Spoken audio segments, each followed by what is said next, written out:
ધરો એ સમજાવ્યા તો દુર્યોધનને ન સમજાણું. દુર્યોધનને માટે આપણે વાત નથી કરવી, દુર્યોધન વૃત્તિ વાળા માટે તો આ પ્રશ્ન જ નથી, પણ પરંતુ જેને જિજ્ઞાસા છે, કંઈક જાણવું છે, કંઈક પામવું છે, એની માટે હું અવશ્ય આન્સર આપું. યસ્ય તેજાંસી પ્રલયંતે સર્વતઃ સમાનતઃ, જેના તેજમાંથી બધે છે કે બ્રહ્મ સત્ય છે, કનેક્ટિંગ છે, અને એટલે એના કાર્ય થાય છે. પાવર હાઉસથી લાઈટ કનેક્ટિંગ છે માટે લાઈટ. એક તમને એક્ઝામ્પલ આપવા કે તમે ધર્મના નામે લડો નહીં, જીવો આજે એના નામે. જીવો ને જીવવા દો, પ્રેમ કરો અને પ્રેમ લ્યો, એની પ્રેમની પરસ્પર આપ લે કરો.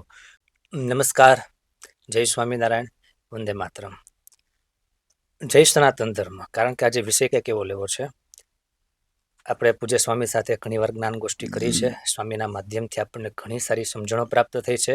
એવા પૂજ્યપાદ શાસ્ત્રના જ્ઞાતા, શાસ્ત્રનો જેમને ખૂબ ખૂબ અધ્યયન કર્યું છે, પઠન કર્યું છે અને હૃદયસ્થ કર્યું છે, એવા પૂજ્ય બ્રહ્મ પ્રકાશદાસજી સ્વામીના ચરણોમાં આપણે સૌ કોઈ વંદન કરીએ છીએ. સ્વામી જય સ્વામિનારાયણ. જય સ્વામિનારાયણ. આપણે લગભગ 2-3 વાર આપણે સાથે મળ્યા છીએ અને ઘણી બધી વાતો કરી છે. લોકોને પણ ખૂબ ગમી છે. હજારોની સંખ્યામાં લોકોએ આ વાતને વધાવી છે, સ્વીકારી છે અને આનંદિત થયા છે અને પોતાનું જ્ઞાન એને દ્રઢ કર્યું છે. ત્યારે આજનો થોડો પ્રશ્ન છે એ ખાસ કરીને સ્વામિનારાયણ સંપ્રદાયના હરિભક્તોને તો જાણવા જોગ છે જ, પરંતુ સ્વામિનારાયણ સંપ્રદાયને ન માનતા હોય એને વધારે જાણવા માટે છે. એવા મારે તમને પ્રશ્ન કરવા છે. એમાં પહેલો રાઉન્ડ આજે સ્વામી મારે લેવો છે ફાયર રાઉન્ડ. થેન્ક્સ. ફાયર રાઉન્ડમાં આપને વિધિન સેકન્ડ તમારે આન્સર આપવાનો છે. ઓકે. 4-5 સવાલો છે, બહુ સાદા સવાલ છે. શું સ્વામિનારાયણ ભગવાન એ ભગવાન છે? એક વાર નહીં, 100 વાર છે. સ્વ સંપ્રદાય વૈદિક છે? 100% ને 100 વાર. સ્વ સંપ્રદાયના સંતો પવિત્ર છે? 100%. જો અપવાદ કોક હોય પણ અપવાદ મુખ્ય ન થઈ શકે, ડાયવર્જન હાઈવે ન થાય. બરાબર. પરંતુ 100% સ્વામિનારાયણ સંપ્રદાયના સંતો જેટલા કર્મઠ ને પવિત્ર છે એની સામે આપણે. ઓકે. સ્વ સંપ્રદાયના ગ્રંથો છે એ ખરેખર સાચા છે? 100%. ઓકે. શું આમાં લખેલા બધા ચમત્કારો એ પણ સાચા છે? અનુભવનો વિષય છે. એ લખેલા છે સાચા છે? હા, બિલકુલ. એ જેની અનુભૂતિ થઈ છે એને લખ્યા છે એટલે સાચા છે. ઓકે. શું આમાં તમને કોઈ શંકા છે? મને તો કોઈ શંકા નથી, અને હું ચમત્કાર થી જ કોઈને સિદ્ધ પરમાત્મા કે મહાપુરુષ માનતો પણ નથી, પણ ચમત્કાર સહજ છે. તો તમે સ્વામિનારાયણ ભગવાનને ભગવાન માનો છો, સ્વામિનારાયણ સંપ્રદાય વૈદિક માનો છો, એમના ગ્રંથ સત્ય માનો છો, એમના સંતોને પવિત્ર માનો છો, એમના પ્રસંગો સાચા માનો છો, તો પછી સ્વામીજી ઘણા લોકોને એમાં શંકા છે, એના માટે તમે શું કહેશો? શંકા તો જે નથી માનવાના એ તો ક્યારેય નહીં માને, કારણ કે એવું કહેવાય છે કે 1.5 પોર સુધીની ગોષ્ઠીને અંતે 5 ભગવાનને સમજાવેલા. કેટલા સ્વામી? એક નહીં, 5 ભગવાનના અવતારો. 5 ભગવાન. જો શ્રી કૃષ્ણ ભગવાનનો અવતાર કહેવાય, પરશુરામ ભગવાનનો અવતાર કહેવાય, નારદજી પણ ભગવાનનો અવતાર કહેવાય, વ્યાસજી પણ ભગવાનનો અવતાર કહેવાય, અને સનકાદિકો પણ ભગવાનનો અવતાર કહેવાય. આ બધા અને ભીષ્મ જેવા ધુરંધરો એ સમજાવ્યા તો દુર્યોધનને ન સમજાણું. દુર્યોધનને માટે આપણે વાત નથી કરવી, દુર્યોધન વૃત્તિ વાળા માટે તો પ્રશ્ન જ નથી, પરંતુ જેને જિજ્ઞાસા છે, કંઈક જાણવું છે, કંઈક પામવું છે, એની માટે હું અવશ્ય આન્સર આપું. એમના માટે પહેલો પ્રશ્ન કે જન સહજમાં એક એવો પ્રશ્ન રહેતો હોય છે કે થોડા જિજ્ઞાસુ હોય છે, આપણા વિરોધી નથી હોતા કે આપણો દ્વેષ નથી હોતો, આપણે એવું એને જોતા પણ નથી આપણે, પણ એક માનવ સહજ એમને ક્યાંકથી સાંભળેલું હોય અને એના માઇન્ડમાં સેવ થયું હોય, અને એમાંથી એક પ્રશ્ન ઉદ્ભવે છે કે શું 200 વર્ષ પહેલા થયેલા સ્વામિનારાયણ એને ભગવાન કેમ કહી શકાય? સ્વામી, એક વસ્તુ કેવી છે કે ભગવાન એ કાળથી પર છે, એ કોઈ કાળના ચોકઠામાં બંધાયેલા નથી. જે દિવસે કૃષ્ણ ભગવાન આવ્યા કે રામ ભગવાન આવ્યા કે 24 અવતારો આવ્યા, જે દી આવ્યા હશે તે દિવસે 100 વર્ષના જ હશે, કે 2 વર્ષના હશે, 2 દિવસના પણ હશે. આપણે કહેવાય છે ને કે 6ઠા દિવસે પૂતના મારી, તો એક દિવસ શ્રી કૃષ્ણ ભગવાન 6ઠા દિવસના હશે જ ને. 24 વર્ષે ભગવાન રામ વનમાં ગયા તો એ 24 વર્ષના થયા જ હશે ને. એટલે કાળ સાથે ભગવાનને કોઈ નિસ્બત નથી. પોઈન્ટ ત્યાં છે કે ભાઈ ભગવાનને, સ્વામિનારાયણ ભગવાનને કઈ 10 અવતાર કે 24 અવતારમાં લખ્યા નથી, તો તમે એને ભગવાન કેમ કહો છો? આવો પ્રશ્ન વિશેષ આવતો હોય, મને પણ ઘણા લોકો પૂછતા હોય છે. એક વસ્તુ તો કોમન બાબત છે, ગ્રંથોમાં લખ્યા હોય એટલે એ ભગવાન નથી, ભગવાન હોય એટલે એના ગ્રંથો લખાય છે. વાહ, પહેલો બહુ મોટી પ્રશ્ન વાત આ છે. છે.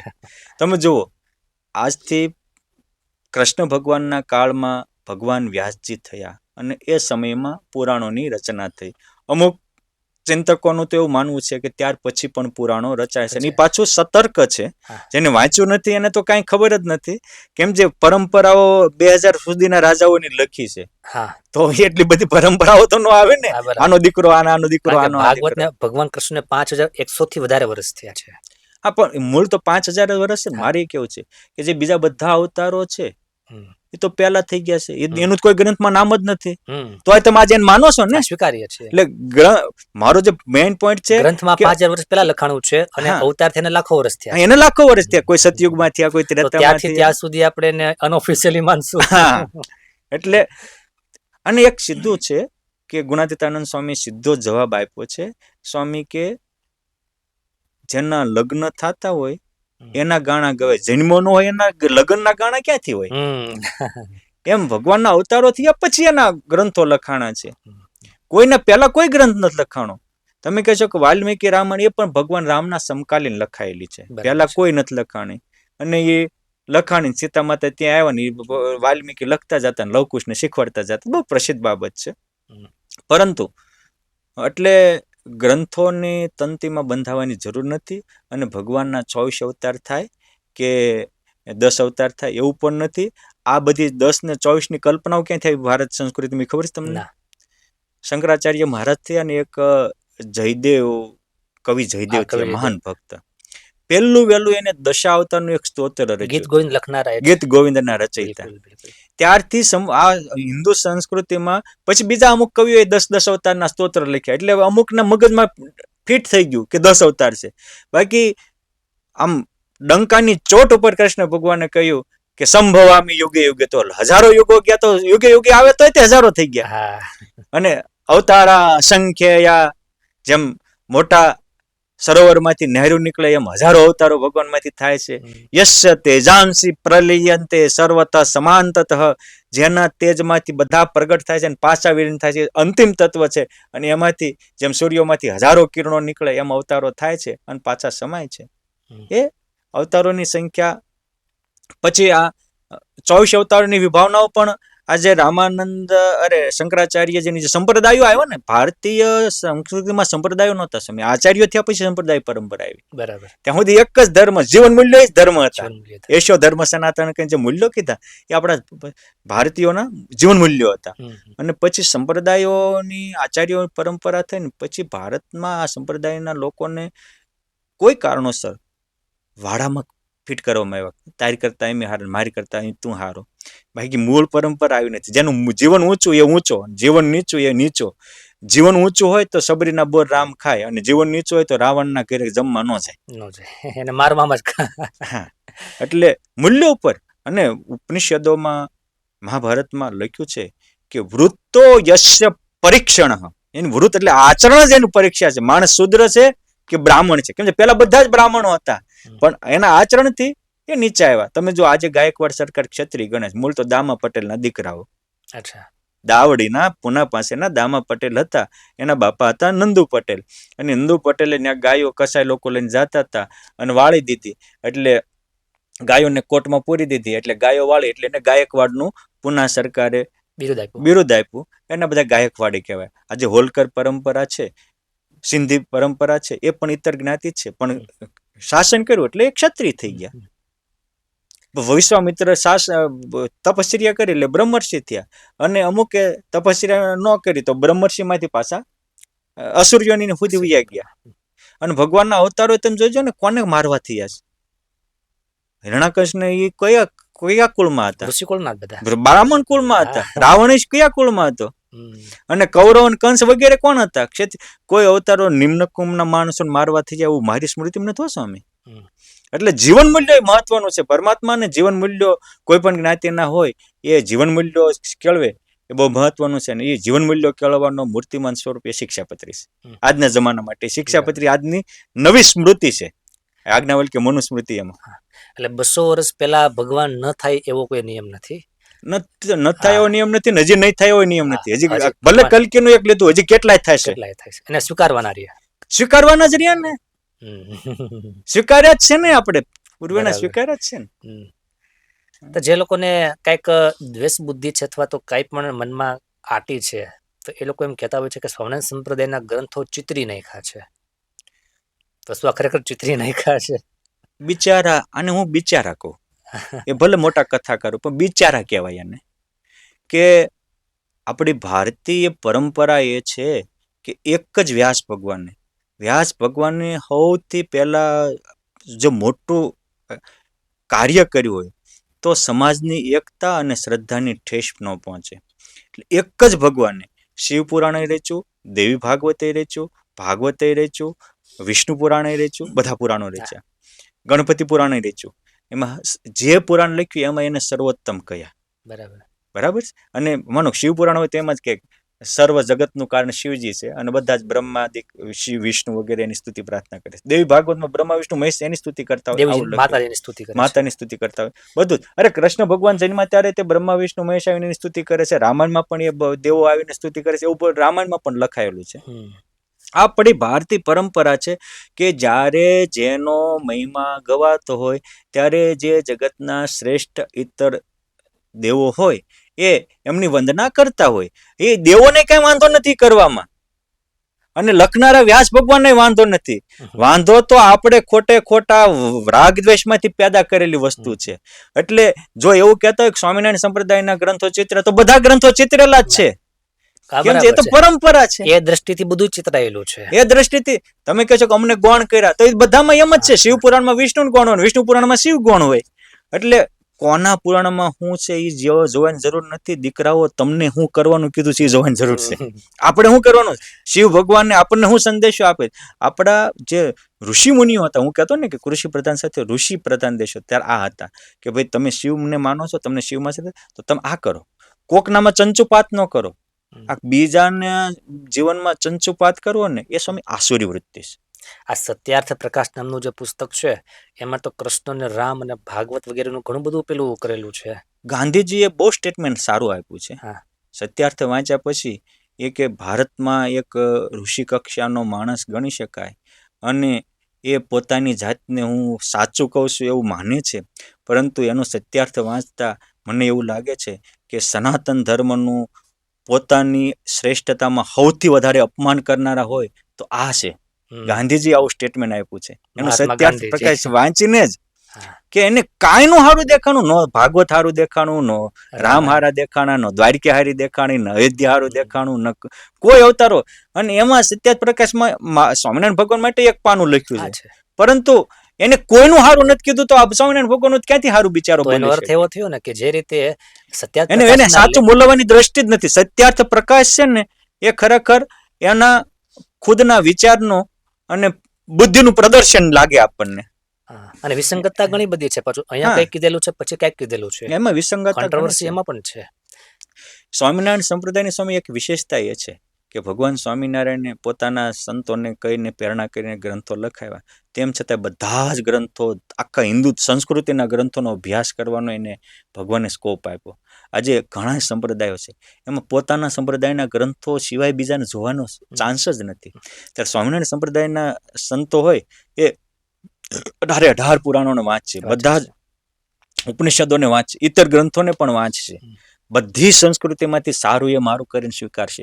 અને આજે સ્વામિનારાયણ સંપ્રદાયના મંદિરો હોય કે ગુરુકુલો હોય તો ત્યાં માત્ર સ્વામિનારાયણ ભગવાનના જન્મ ઉત્સવ ઉજવાય એવું નથી. ત્યાં જન્માષ્ટમી ઉજવાય, ગણપતિ ઉત્સવ ઉજવાય, હનુમાન જયંતિ ઉજવાય, શિવરાત્રી પણ ઉજવાય. બધા જ જે કોઈ ભારતીય સંસ્કૃતિના હોય, દીપોત્સવ ઉજવાય, નવરાત્રા પણ ઉજવાય. આ બધા જ જળજણી ઉત્સવ ઉજવાય. આજે બધા જ ઉત્સવોની ઉજવણી અને બધા જ ગ્રંથોનું અધ્યયનની જે પરમાત્માએ ઉદાર દિલે આપી છે એ એમની બહુ મોટી વિશેષતા છે. એ સાગર પેટા ભગવાનનો આ દસ્તાવેજી પુરાવો છે. અને એટલે સ્વામિનારાયણ સંપ્રદાયના સંતો સહિષ્ણુ બનીને આવા જે અમુક બોલતા હોય તો સહન કરી અને પોતે પોતાના કાર્યમાં ધ્યાન આપે છે. અને સ્વામિનારાયણ સંપ્રદાયના એ મૂળમાં સંસ્કાર રેડાયા છે કે અમુક મૂર્ખ લોકોને કહીને નહીં કરીને જવાબ આપો. હા, બરાબર છે. જે મોદી સાહેબ કરીને જવાબ આપે છે. બિલકુલ. એટલે સ્વામિનારાયણ સંપ્રદાય કરીને જવાબ આપવામાં વિશેષ માને છે. એટલે મોટા ભાગના અમુક બોલતા હોય તો પણ ખોટા વિવાદમાં પડતા નથી. પરંતુ જિજ્ઞાસ્યુ લોકોની જિજ્ઞાસાના ખાતર આ અત્યારે આપણે ઉત્તર આપી રહ્યા છીએ. બાકી અમારા કર્તવ્ય પણ ઘણા છે ને અમે કરતા જ હોઈએ છીએ. એટલે કે જે રીતે સત્યાર્થ પ્રકાશના લેખક જે છે તે એમને જે રીતે ભાગવત ખોટું લાગ્યું એમ આજના જે લોકો છે એ લોકોને આ સ્વામિનારાયણ સંપ્રદાયના ગ્રંથ ખોટા લાગે છે એવું જ સ્વામી, આ એક કોમન બાબત છે. જેની આંખે પટ્ટી બાંધી હોય અથવા જેને કમળો થયો હોય એને પીળું જ દેખાય. એમ જેને કોઈ પણ સાથે, અને આવું જે કેનાર છે એ કઈ સ્વામિનારાયણ સંપ્રદાયના નહીં, એ તો આદિ પહેલા રામ ને કૃષ્ણ ખોટા ચિતરતા હતા, એ નહીં અત્યારે આ ચિતરવા માંડ્યા. એને તો કોઈને ઉત્કર્ષ દેખાતો જ નથી. સ્વામી, કુવાના ડેડક્યા ને સમુદ્રનું કોઈ દી માપ આવે નહીં. આ બધા કૂપ મંડુકો કહેવાય. એટલે એમાં સ્વામી સમય બગાડવા જેવું મન નહીં લાગતું. અને સ્વામિનારાયણ સંપ્રદાયના ગ્રંથોમાં જે ચમત્કારોના પ્રસંગો લખ્યા છે, ભગવાનના ઐશ્વર્યના, ભગવાનના સંતોના ઐશ્વર્યના પ્રસંગો લખ્યા છે, એ કપોળકલ્પિત છે. જો પુરાણો કપોળકલ્પિત હોય, તમામ ગ્રંથો કપોળકલ્પિત હોય, તો આ પણ હોય. અચ્છા, સાચા હોય તો આ પણ સાચા હોય. કેમ છે આવા પ્રસંગો તો જેમ કૃષ્ણ ભગવાને ગોર્ધન તોડ્યો, કાલી નાગને નાથ્યો, છઠ્ઠા દિવસે પૂતના જેવી રાક્ષસીને મારી નાખી, આ બધા પ્રસંગો છે જ ને. જેમ રામે રાવણથી ન તૂટવી ધનુષ્ય તોડ્યું, સમુદ્ર ઉપર સેતુ બાંધ્યો, આ બધા દેખેક અવતારોના પ્રસંગો છે જ તેને. કઈ હું બોલું તમે સાંભળો. હવે અગત્ય મુનિ છે એ આખો સમુદ્ર પી ગયેલો, તમે એક લોટો સમુદ્ર પી જોઈ લો. પુરાણોમાં બધી વાતો છે જ તેને. આપણે બોલીએ ને એવું કઈ થોડું છે. હનુમાનજી સૂર્યને ગળી ગયેલો, તમે જાઓ લ્યો. હવે કપોળ કલ્પિત છે સત્ય વસ્તુ સત્ય જ ગણવાનું. તો એટલે જે મહાપુરુષો છે એની માટે કોઈ અશક્ય નથી. અને આ વસ્તુ સ્વામી ચમત્કાર પણ થાય છે, ક્યાં બધાને ચમત્કાર કરવા હોય ને, કે ચમત્કાર કરવા એ છોકરાને ખેલ નથી, અને એ રેઢા નથી પડ્યા. એટલે ભગવાને વચનાવતમાં કહ્યું કે એ સિદ્ધિઓના દર્શન એ સામાન્ય વ્યક્તિઓ માટે દુર્લભ છે. એ તો કોઈ એવા વિરલ સાધના યુક્ત હોય એ થાય. અને અમુક જાદુગરની વસ્તુ હોય એ વસ્તુ અલગ છે, લોકોને ભરમવા માટેનું એ વસ્તુ તો એક દિવસ એનો ભાંડો ફૂટે જ. પણ જેનો આત્મા પરમાત્મા સાથે લાગ્યો હોય સ્વામી, જેને સત્યનો સ્વીકાર હોય, સત્યની અનુભૂતિ હોય, એના સંકલ્પ સત્ય થાય. કોઈ સંતે કે કોઈ વ્યક્તિએ તમને આશીર્વાદ આપ્યો કે જાઓ આ થાય, અને એ થયું, તો સમજવાનું એ વખતે એનો આત્મા પરમાત્મા સાથે લગાયેલો છે, કે જે બ્રહ્મ સત્ય છે, કનેક્ટિંગ છે, અને એટલે એના કાર્ય થાય છે. એક તમને એક્ઝામ્પલ આપું કે આપણા ગ્રંથમાં એવું લખાણું છે કે ભાઈ ગોપાળાનંદ સ્વામીએ ગ્રહણની ગતિ બદલી નાખી, કે સ્વામીએ વરસાદ વરસાવ્યો. બરાબર છે. તો સ્વામી તો અહીંયા બેઠા હતા વડોદરામાં, અને ગ્રહણ તો આકાશમાં આજે વૈજ્ઞાનિક દ્રષ્ટિએ છે, પરંતુ એની ચેતના પરમ ચેતના સાથે એકાકાર હોય. અને પરમ ચેતના તો બ્રહ્માંડની કાયા નિર્મિત માયા, રોમ રોમ ઝાકો બેદ બધે, એમ આખા બ્રહ્માંડમાં વ્યાપેલી હોય. તો ત્યાં એ હતા જ, એટલે સંકલ્પ કરીને સહેજ હરખું કરી દીધું, સહેજ આમ હતી ગતિ, સહેજ આમ કરી દીધી. ત્યાં એની ચેતના હતી જ, એટલે એની ચેતના વિશ્વવ્યાપી હોય છે. અને એટલે એ અહીં એક જગ્યાએ બેઠા હોય તો દુનિયાના પહેલા પારનું દેખી શકતા હોય. એ જોગી સ્વામી રાજકોટ ગુરુકુળમાં બેઠા હોય, એને કહે કે વિહારી જલ્દી ફોન કર, એ ડલાસમાં ધીરુભાઈ બાબરિયાના દીકરો ઘરમાં છે ને આગ લાગી છે, થળગી જશે. એ એને ન્યા હોય એને ખબર હોય, અહીંથી આને ખબર પડે. આ જે ચેતનાઓ છે એ આપણા જેતપુરના મોટા સ્વામી હોય, એ જેતપુર મંદિરમાં બેઠા હોય, અને મુંબઈથી શ્રી હરિ સ્વામી નીકળે અને અકસ્માત થાય, તરત બોલાવે કે મુંબઈમાં આપણા સાધુનું મુંબઈથી બહાર નીકળતા અકસ્માત થયું, જલ્દી વ્યવસ્થા કરાવો. અહીં બેઠા બેઠા કરે. કેમ છે? એની ચેતના પરમ ચેતના સાથે લાગેલી છે, અને એ ભગવાન સર્વજ્ઞ છે, એટલે એની સર્વજ્ઞતા સાથે લાગેલી વૃત્તિને કારણે એ સર્વજ્ઞતા એમાં પ્રાપ્ત થઈ છે, અને એને કારણે આવા પરચાઓ થાય છે. બાકી એ હનુમાનજી મહારાજ પરચા પૂરી શકે. આજે સારંગપુરમાં કરોડોના કષ્ટ હનુમાનજી મહારાજ હરે જ છે ને. હા, અને કોઈકને ન મનાતું હોય તો એકવાર ન્યાય આવીને ખતરો કરવો. બરાબર ને? સરસ, ખૂબ આનંદ થયો. એટલે એક વાત એ પાકી થઈ કે ભારતીય સંત પરંપરામાં જ્યાં જ્યાં ભગવાનની સાથે જે મહાપુરુષોનું જોડાણ છે, ત્યાં ત્યાં ઐશ્વર્ય ચમત્કાર બહુ સહજ છે. હા, અને પાછા એને પરચા ઈચ્છે પામર જાણું. મેન એનું લક્ષ્ય તો આત્માને પરમાત્મા સુધી પહોંચાડવાનું છે, પરંતુ લોકોને આમ થાય તો શ્રદ્ધા બેસે પછી સત્યમાં વળગે. એટલે પાછા એને માનો કે ગોપાળાનંદ સ્વામીએ હજારો પરચા પૂર્યા છે, પણ હજારો પુરુષોત્તમમાં પણ જોડી દીધા છે, ઘરે ઘરે ભગવાન જમાવે એવા પણ કરી દીધા છે.